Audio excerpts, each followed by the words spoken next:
pendidikan ketika dikemas secara kreatif dan menyenangkan itu hasilnya luar biasa gitu. Awal mula menjadi trigger, Itu inspirasi untuk aku membuat harus bikin itu. harus bikin ini nih sesuatu yang menarik untuk kita punya kritik lah buat sekolahan ya, gitu. pasti. Udahlah jangan hanya formalitas aja. Oke, mereka tahu huruf, mereka bisa membaca, tapi memahami konteks, memahami bahan bacaan itu masih sangat lemah gitu. Jadi saya ngenas juga gitu. Jadi ini sajanya mereka ngapain di sih sekolah di ngapain sekolah di ya sekolah kan? ngapain sampai Di sekolah pemaknaan tuh pembacaan. ngapain gitu.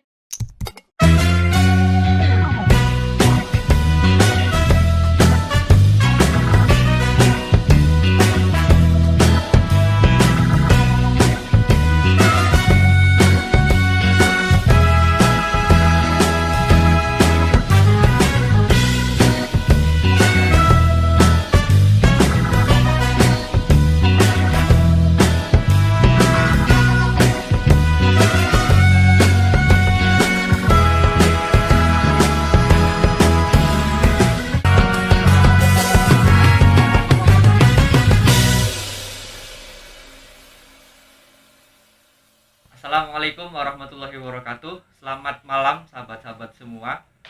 Kembali lagi bersama saya Haji Fadil Hidayatullah dalam acara Ngobrol Bareng. Kali ini saya akan ngobrol dengan salah satu tokoh pemuda, tokoh literasi yang ada di Kabupaten Tegal pada umumnya. Beliau adalah Mbak Asmi Faikoh. Betul, Mbak? Iya. Mbak Asmi Faikoh. Kita akan mencoba mengulik perjalanan beliau, bagaimana awal mulanya beliau bergerak di dunia literasi, ataupun kita mencoba mengulik sebelum di dunia literasi apa yang dikerjakan oleh Mbak Asmi Faikoh, yang terdengar cerita bahwa beliau memang sampai hari ini masih menjadi pegawai negeri sipil.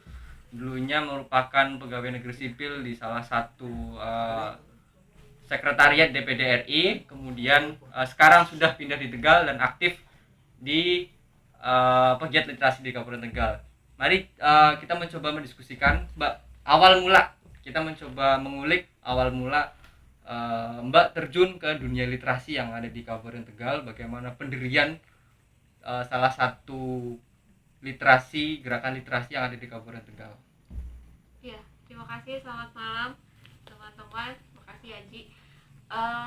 Perkenalkan saya Asmi, saya foundernya Umah Sinau Nurul Kawapit Tegal. Kalau cerita-cerita sebenarnya ini panjang ya Kak.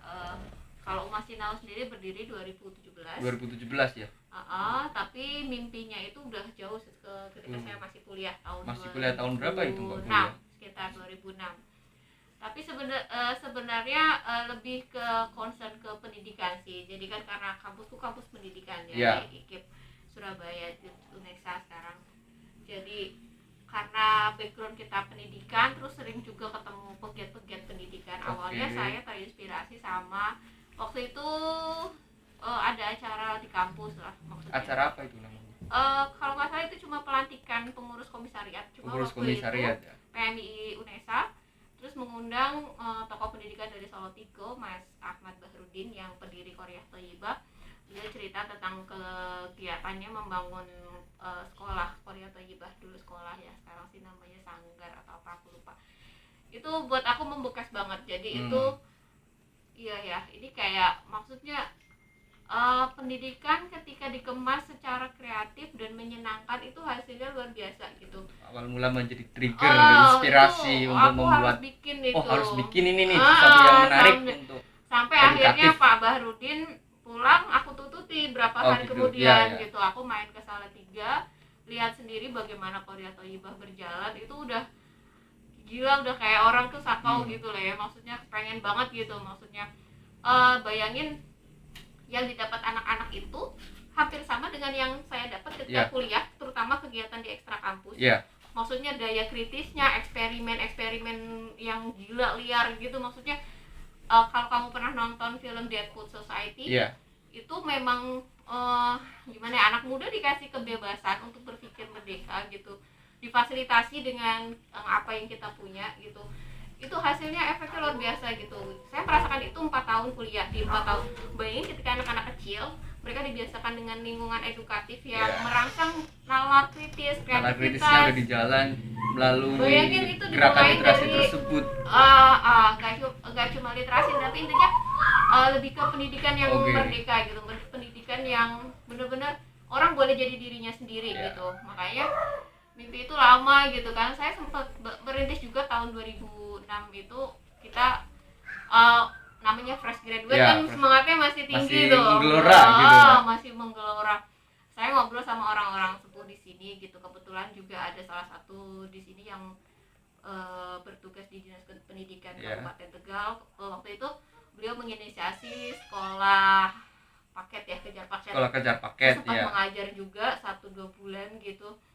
Tapi karena berjalan tidak sesuai dengan apa yang diharapkan kira-kira, akhirnya ya udah saya memilih resign gitu. Resign di sekolah kejar paket itu. Iya, memilih resign.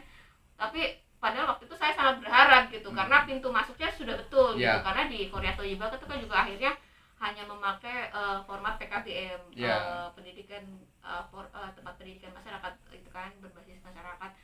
Tapi ternyata tidak berjalan. Kemudian ya udah saya tinggal, saya merantau ke Jakarta.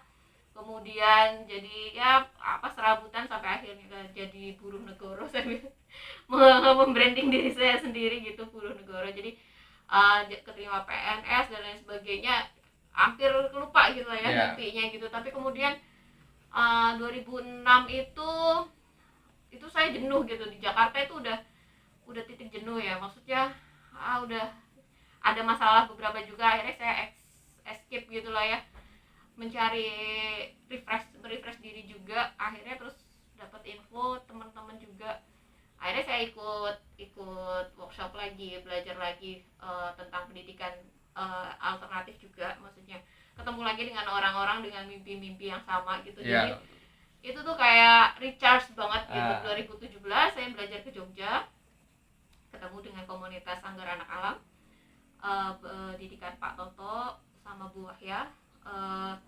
Itu kita diajarin lebih ke bagaimana merancang sekolah merdeka sih. Jadi itu makin menggelora lagi. Kemudian pulang dari Salam itu saya masih di Jakarta ya. Jadi kalau gawean saya kalau di Jakarta itu suka ke toko buku. Memang langganan saya di kalau di Jakarta tuh ada pasar buku second hand. Jadi buku-buku bekas ya, itu ada di Blok M. Itu pindahan dulu dari Kuitang. Itu hobi saya gitu. Nemu buku di situ yang ada salah satu orang yang mantan pegawai Microsoft. Beliau di salah satu dia tugasnya tuh dia ke negara-negara miskin kayak gitulah ya. Terus negara-negara terbelakang yang memang enggak terbelakang banget sih, cuma di Asia, masih di Asia ya. Tibet atau Nepal kalau nggak salah. Beliau tuh menyaksikan namanya orang mengakses buku aja susah gitu. Jadi kemudian dia terinspirasi di situ. Terus dia janji, ngapain gue punya tabungan tapi nggak bisa membiayai mimpi saya sendiri. Akhirnya dia resign dari Microsoft. Dia punya lembaga sekarang udah besar, di Indonesia juga ada cabangnya, Room to Read namanya. Itu juga menginspirasi banget. Jadi pulang dari Jogja itu ya udahlah ya, ini gimana caranya ada sesuatu lah, maksudnya tumpukan mimpi yang udah hampir 10 tahun itu akhirnya kayak nemu jalannya, dia nggak terima gitu. Jadi kayak mau membuka jalan kembali. Iya, akhirnya waktu itu ya udah saya ngobrol sama suami, gimana ini pokoknya aku punya mimpi gini. Dia sih dia nggak dukung tapi juga nggak melarang gitu. Akhirnya ini masih setengah-setengah kira-kira. Akhirnya suka-suka saya aja gitu, suka-suka saya. Kemudian saya ketemu teman lama juga, dia yang akhirnya yang mengerjakan konstruksinya tempat ini gitu, namanya Mas Amir. Dia yang akhirnya sama rekan-rekannya dia yang menggarap gedung ini. Bareng-bareng kita ketemu cuma 1-2 kali. Terus aku bilang aku punya budget sekian, uangku nggak banyak, tapi gimana caranya ini jadi gedung gitu, jadi bangunan gitu. Tadi kan tempat ini lama nganggur lah ya, tanah kosong.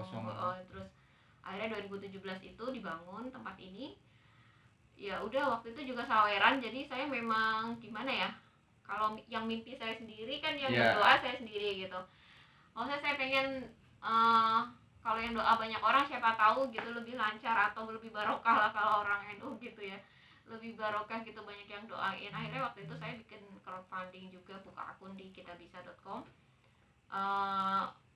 Akhirnya juga yang terlibat teman-teman sendiri gitu, teman-teman kuliah, teman-teman kerja juga. Hanya semua pembiayaan ini tidak dari Mbak Asmi Iya, semua, tapi memang ya melewati saya buka jalan aja buka lah. jalan lah ya.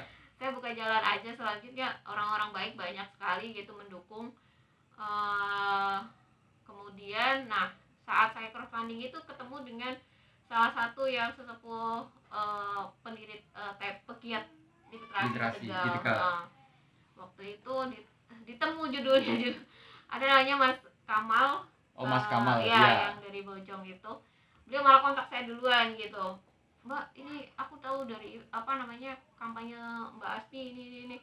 Oh iya, terus dia nanya-nanya ini, Mbak ini, jadi ternyata dia temennya temen gitu. Jadi ketemu jalannya di tengah. Habis itu Mas Kamal sering bantu posting kampanye saya yang pas pendirian ini, dan beberapa bulan kemudian, Mbak ini aku hunting pegiat-pegiat literasi Tegal gitu. Terus akhirnya dibikinlah WhatsApp group.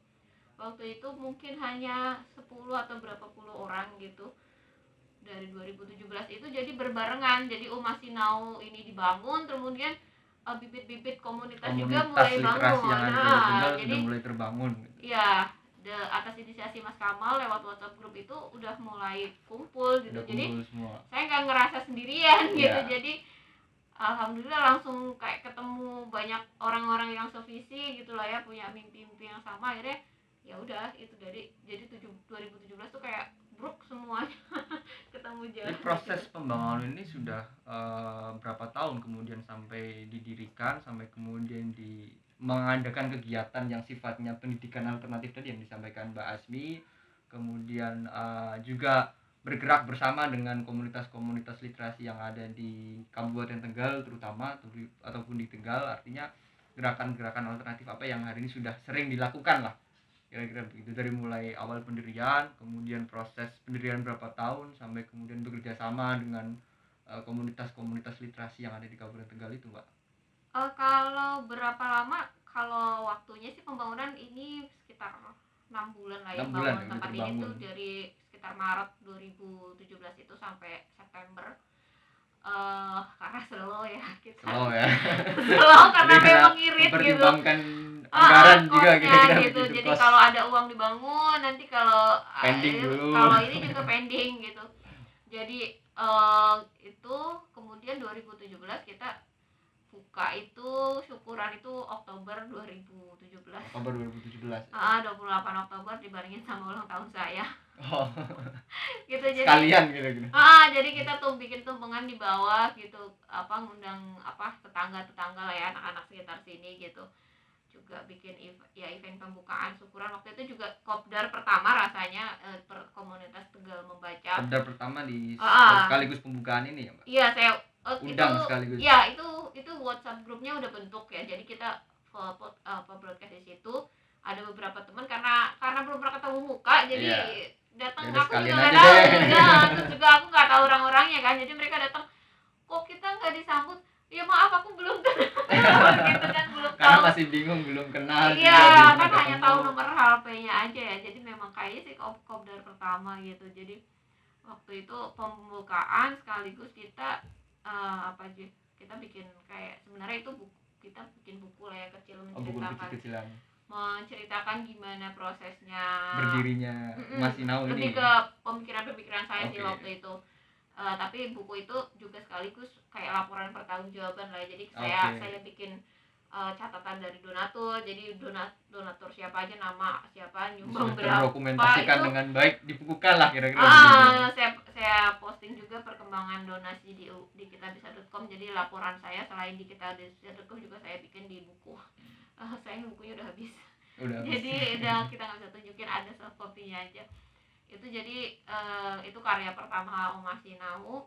Dari 2017 ke sini sih kegiatan lebih banyak collab ya. Jadi kalau saya sendiri karena karena jujur aja ini belum banyak yang terlibat gitu, jadi paling saya sama keluarga aja yang aktif di sini. Jadi selanjutnya sih lebih banyak teman-teman yang dari luar komunitas kayak Aji sendiri kan ya, dulu saya sendiri juga ikut bergabung dari mengawali di sini. ya Aji termasuk pionir lah, maksudnya kawan-kawan pertama yang ikut meramaikan Umas Sinau gitu, teman-teman dari PMI UPS, PMI yang Mangkurat dan lain sebagainya. Sampai sekarang BEM-BEM di Kota Tegal juga sudah beberapa kali di sini. Sudah ikut join bergabung kegiatan ya, di sini. 2 kali buat KKN dari kampus UNES Semarang. Pas awal itu ya yang awal-awal kali itu. Kemudian dari teman-teman UPS beberapa kali, dari Politeknik Harapan Bersama juga ya, dari BEM-nya waktu itu bikin kegiatan juga di sini. Ya itu sih, sama kadang-kadang dipakai sama anak-anak sini aja, kadang mereka terserah mau ngapain lah gitu. Yang penting main, kenal literasi, baca buku, ada gitu. Kegiatan ikut ramai-ramai gitu. Tapi sebenarnya di Tegal itu ada berapa komunitas literasi yang ada di Kabupaten Tegal, Mbak? Tegal, Kota Tegal dan Kabupaten Tegal, kira-kira begitu, Mbak? Kalau di Kabupaten Tegal kita nggak begitu tahu ya, cuma kalau saya sih memang hanya di Tegal Membaca aja. Tapi kalau Tegal Membaca sendiri anggotanya ada sekitar 30-an. 30-an taman baca, baik yang pribadi atau yang dikelola komunitas, tapi itu taman baca yang pure India, inisiatif sendiri masing-masing teman-teman pendirinya. Gitu. Iya, itu sekitar 30-an. Kalau di kota ada sekitar 10 atau berapa yang bergabung di kita gitu. Tapi ya itu timbul tenggelam juga gitu. Ya, jadi teman-teman itu juga semangatnya untuk proses jadi kadang-kadang memang apalagi kalau yang dikelola individu itu kadang-kadang kan juga kebentur sama aktivitas ya. Jadi ada teman yang tadinya komunitasnya semangat, terus kemudian anggotanya pada ada hilang satu-satu, naik turun akhirnya begitu. Taman bacanya nggak berlanjut gitu. Tapi kalau sejauh ini sih ya, karena memang kita bukan dibentuk organisasi yang gitu ya, hanya komunitas yang ya saling dukung, saling support sebisanya lah. Karena cair banget organisasinya, jadi hanya kayak forum komunikasi aja. Jadi sebisa mungkin kita kalau ada yang butuh apa gitu kita support, kalau selama kita bisa gitu. Paling juga kita misalnya taman baca lain bikin acara gitu, nanti kita saling dukung, saling mensupport satu sama lain dalam pelaksanaan acara. Kalau kegiatannya sih juga ya paling kayak gitu dulu sih, teman-teman ya bikin diskusi juga ada biasanya di Semesta Kata. Ini yang beberapa stiker pegiat literasi yang ada di Kabupaten Tegal. Umas Sinau, Pupus Jalanan Tegal, Semesta Kata, Taman Baca Arosyad, ini Kembang Terasa. Ternyata cukup banyak istilahnya gerakan literasi yang ada di Kabupaten Tegal ini. Tapi di luar dari itu, Mbak, kita hari ini sedang menghadapi yang namanya pandemi COVID-19. Jadi yang mana pendidikan juga sementara masih menggunakan virtual, tidak menggunakan tatap muka. Ini juga mengurangi efektivitas pengajaran, mengurangi juga kegiatan peserta didik dalam proses belajar mengajar. Nah, bagaimana gerakan literasi ini mampu menjadi pendidikan alternatif terhadap peserta didik yang masih virtual? Artinya kan ini hadir di tengah-tengah masyarakat nih, karena berbasis komunitas dan berbasis masyarakat. Artinya langsung bersentuhan dengan peserta didik yang hari ini menggunakan virtual. Apakah ini menjadi jawaban menjadi pendidikan alternatif? Bagaimana pandangan Mbak Asmi ini kira-kira? Kayak memang bayangan, mungkin samain persepsi dulu ya gitu. Jadi kalau saya karena sudah terkontaminasi dengan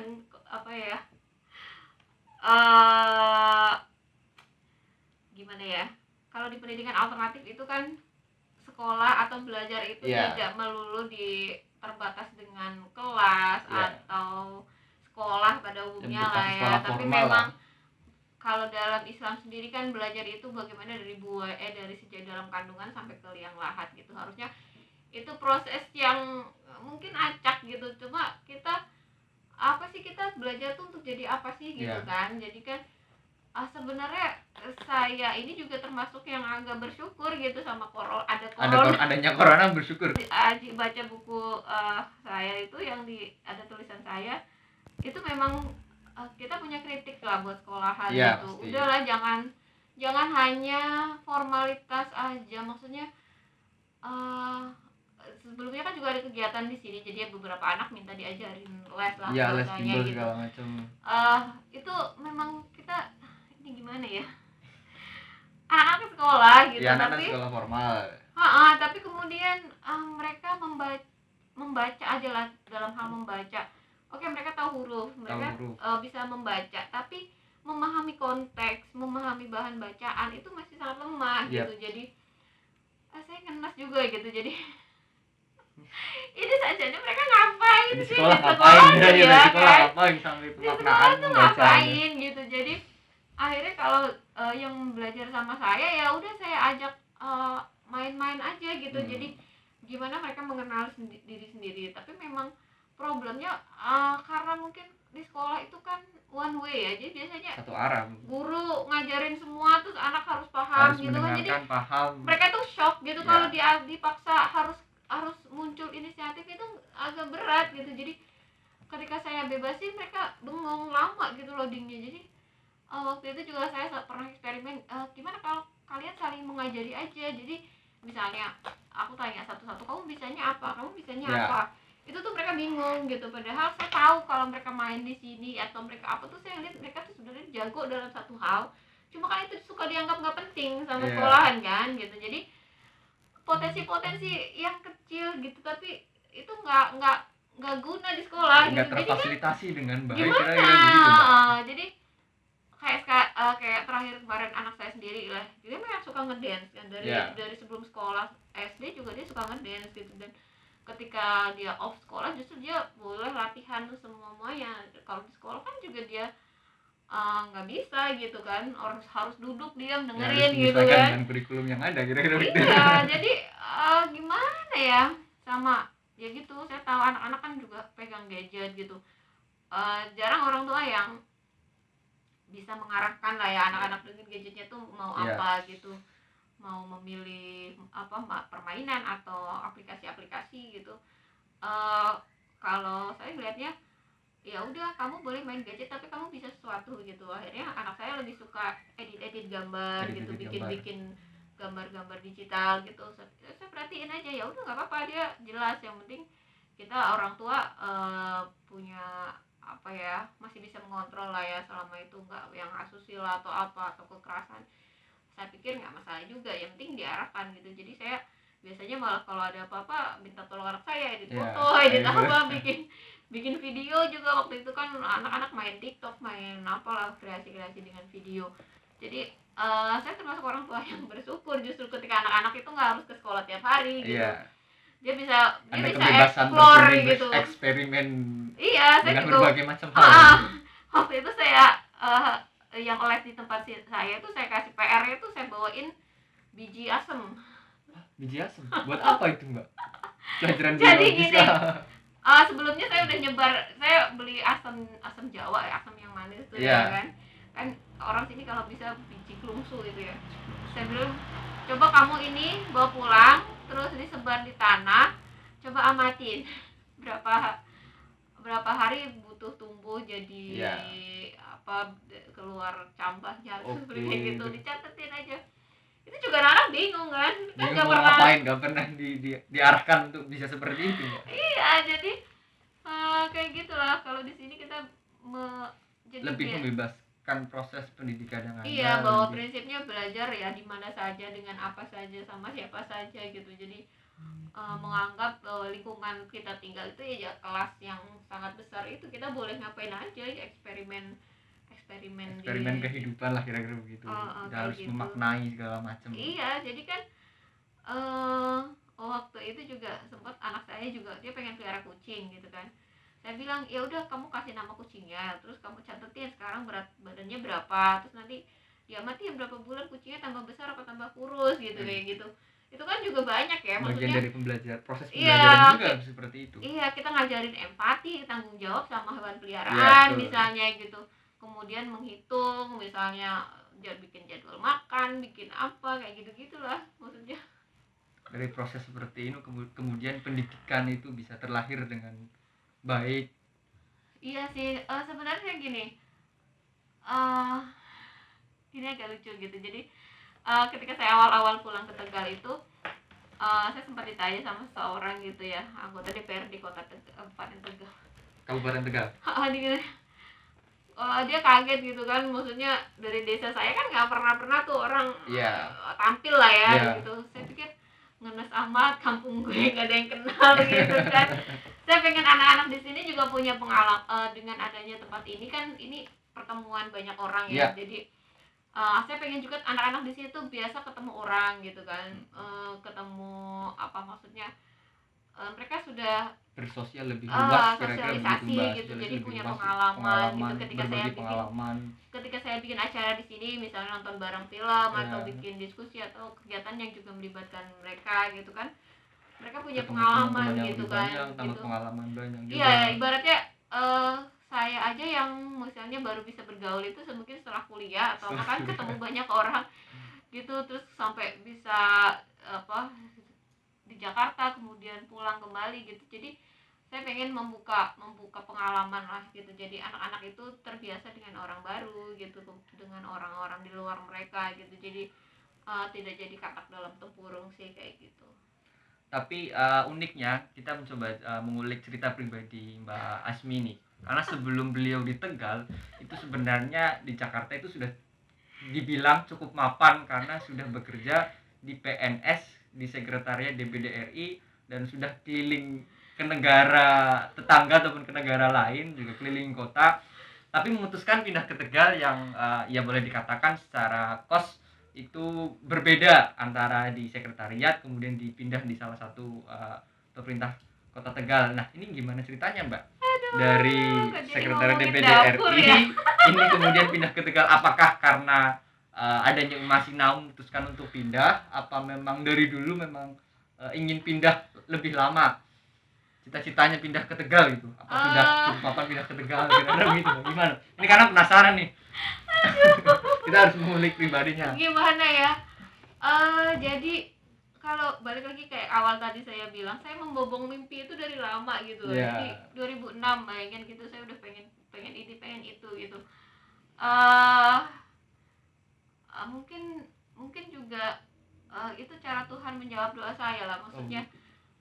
Saya pengen, ya jujur aja dulu memang saya pengen kerja yang cita-cita saya dulu sebenarnya terakhir tuh pengen jadi diplomat sebenarnya. Jadi diplomat gitu. Tapi tes Kemenlu tuh berat ya, jadi masuk Kemenlu itu susah gitu. Jadi ya udahlah ya, jadi apa namanya, kita jadi pembantunya anggota dewan. Itu juga saya tuh tipikal orang yang suka belajar, dan kalau memang rasanya ya udahlah cukup gitu lah ya. Jadi enough is enough gitu. Jadi kalau dirasa cukup ya sudah gitu.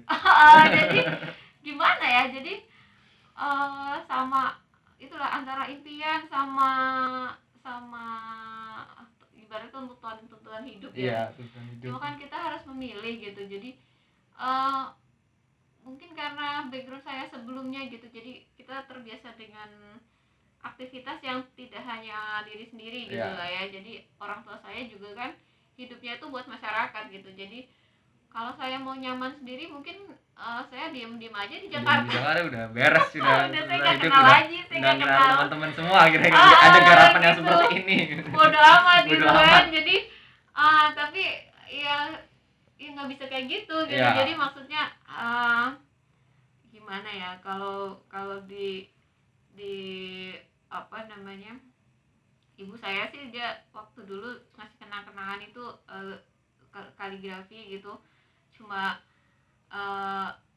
ngasih tulisannya tuh khairukum man ta'allama al-Qur'an wa 'allamahu gitu. Sebaik-baik kamu adalah yang belajar Al-Qur'an dan mengajarkannya kembali gitu. Jadi ya udah, kita tahu satu ayat aja Iqra, ya udah gitu. Kemudian apa sih yang kita bisa lakukan dari satu ayat itu gitu.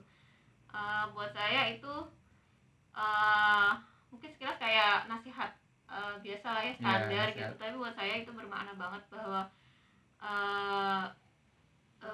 sama ibu saya gitu kan, karena beliau udah wafat waktu saya umur 11 tahun gitu. Jadi ya udah itu kenang-kenangan aja dari ibu saya gitu. Jadi ya udahlah ya,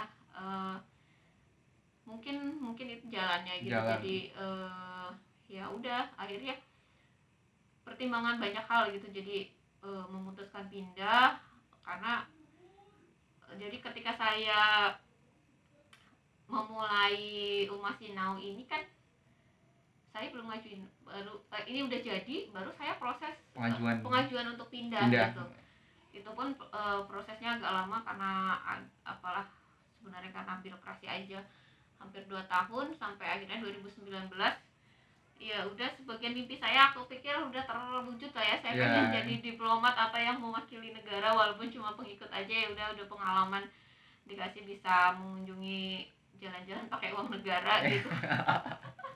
Udah lah ya, jangan kelamaan gitu. Maksudnya nanti PW gitu kan, kita kalau udah PW terus bawanya males gitu kan. Akhirnya ya udahlah, bismillah aja, rezeki bisa dicari. Tapi kan pengalaman sama apa ya, bikin mimpi jadi nyata itu kan seneng ya. Impiannya sudah sebagian sudah terlaksana di Jakarta, kemudian pindah ke Tegal gitu. Jadi mimpi gitu aja, saya pengen ini, hayalin aja gitu, bayangin aja dulu terserah nanti tercapai atau enggak. Nanti tahun depan bisa 10 tahun berikutnya seperti Basmi ini.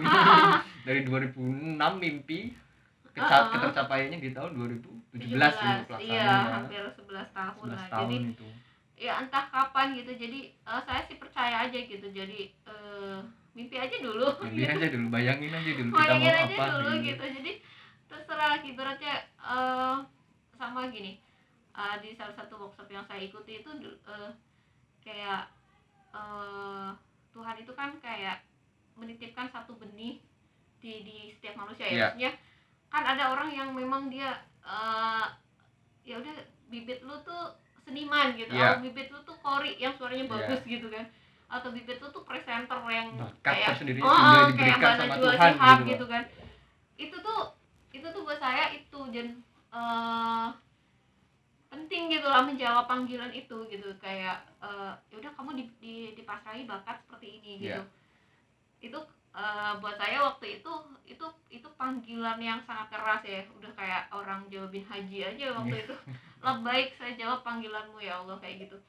Itu tuh emosional banget seperti itu gitu. Jadi karena jadi PNS kan kerjaannya ya monoton lah ya, kita di belakang meja gitu. Sore berangkat udah. Dan itu tuh dibuat saya kayaknya nggak banget, gue nggak mau mati kayak gini gitu. Gitu. Jadi aku pengen sesuatu gitu. Aku pengen ibaratnya kayak pepatah itu kan, harimau meninggalkan belang gitu ya, gajah meninggalkan gading. Terus kalau saya hidup saya itu meninggalkan apa gitu kan. Itu tuh legasi, maksudnya saya tipikal orang yang kayak gitu. Jadi hidup saya mungkin nggak panjang, Tuhan, saya nggak tahu Tuhan ngasih saya berapa lama waktu untuk hidup gitu kan. Terus kalau saya nggak ngapa-ngapain gitu, cuma ya udah kerja nyaman terus udah gitu, ngapain gitu kan. Nggak ada sesuatu yang dicapai kira-kira secara kepuasan gitu. Itu jadi kepuasan jadi saya ya udah, saya labbaik saya adalah itu. Saya panggil ibaratnya ya udah, buktinya Tuhan udah kasih kemudahan saya bisa berdiriin tempat ini gitu. Walaupun fasilitasnya ala kadarnya banget gitu, tapi mudah-mudahan ada manfaatnya dan ada apa ya, ada yang bisa bermanfaatan tersendiri untuk masyarakat sekitar. Buat saya sendiri dan buat masyarakat sekitar atau teman-teman siapapun yang pernah ikut berproses di sini, kayak gitu aja sih. Ya, terakhir nih Mbak, soal ngomong-ngomong impian apa yang menjadi capaian Mbak berikutnya setelah adanya gerakan Rumah Sinau ini? Impian apa yang belum tercapai sampai saat ini? Rumah Sinau ini masih bibit banget ya. Masih bibit banget. Jadi dia itu kalau saya kasih persentase itu baru 30% dari baru 30% dari impian seorang Mbak. Jadi perlu beberapa tahun lagi untuk mencapai impian tersebut. Ini tuh masih pemanasan aja buat saya. Masih pemanasan. Jadi teman-teman, sahabat-sahabat semua, ini masih pemanasan. Mari kita dukung impian Mbak Asmi untuk sama-sama menggerakkan literasi, mendirikan pendidikan alternatif. Iya, karena mimpi saya itu udah bikin komunitas yang keren gitu kayak Korea Toiba gitu, kayak Salam di Jogja, itu udah sesuatu yang itu luar biasa, jadi itu kepuasan tersendiri. itu best practice saya. Iya. Jadi maksudnya saya belajar dari 2 komunitas besar itu yang buat saya kayak tergila-gila lah, apa sih gitu. Terobsesi untuk benar-benar mewujudkan apa yang contoh yang sudah gitu. ada. Jadi makanya saya alhamdulillah teman-teman saya juga banyak yang terprovokasi gitu. Jadi ketika saya excited di sini, saya kan sebar-sebar ke teman gitu juga. Akhirnya ya teman-teman banyak kan teman-teman di PMI sih gitu, yang mereka kan basisnya sama gitu ya. Mana dia tuh biar sebentar. Coba. Nah, kalau yang ini buku kompor banget gitu. Jadi Pendidikan kaum tertindas. Ini buku kompor banget gitu. Jadi Cak Din, Pak Toto, Buah ya itu salah satu yang salah banyak yang terkompor sama Paulo Freire ini gitu kan. Ini kan dia mengkritik sekolah dengan sekolah formal dengan gaya banknya. Gitu. Ini tuh provokatif banget. Jadi inilah gitu, kita gimana sih bisa bikin kayak di Chile ini komunitasnya si Freire ini gitu. Jadi ya gimana lah biar ini bisa mudah-mudahan bisa berkembang ke sana lah ya. Jadi lebih berkembang ke sana, lebih progresnya lebih pesat, kira-kira begitu. Jadi itu sih doa saya sekarang, lebih ke sana gimana ini berkumpul sama bertemu semakin banyak orang gitu, semakin banyak yang ikut mendoakan juga, semakin gimana banyak mendoakan, semakin banyak yang menimba pengalaman di sini juga, berbagi pengalaman di sini juga, berproses bareng sama kayak dengan gitu. komunitas yang lain itu. Kira-kira sahabat-sahabat semua, jadi perjalanan kisah pendirian Ummah Sinau Nurul Kawakib, kemudian sedikit kisah cerita tentang Mbak Asmi secara pribadi dari mulai PNS yang di Sekretariat DPD RI, kemudian pindah ke Tegal. Terima kasih, sampai jumpa kembali bersama saya Haji Fadil Hidayatullah. Assalamualaikum warahmatullahi wabarakatuh. Ya cerita lagi. Ini tuh saya mau terima kasih sama sahabat saya Zia Ulhaq. Dia sekarang di Korea Toiba, dapat nikah sama generasi pertama Korea Toiba. Dia yang menginspirasi nama Nurul Kawakib. Itu tuh nama TPA punya temannya dia juga. Gitu. Jadi aku contek namanya, maaf ya temannya Zia, aku contek namanya Nurul Kawakib. Itu aku suka banget karena itu kan sebenarnya sholawat ya. Itu adalah alias atau nama lain dari Rasulullah Muhammad SAW. Kalau kalian baca Barzanji di Ba, pasti tahu namanya sholawat Nurul Kawakib. Nah, inspirasinya dari sana.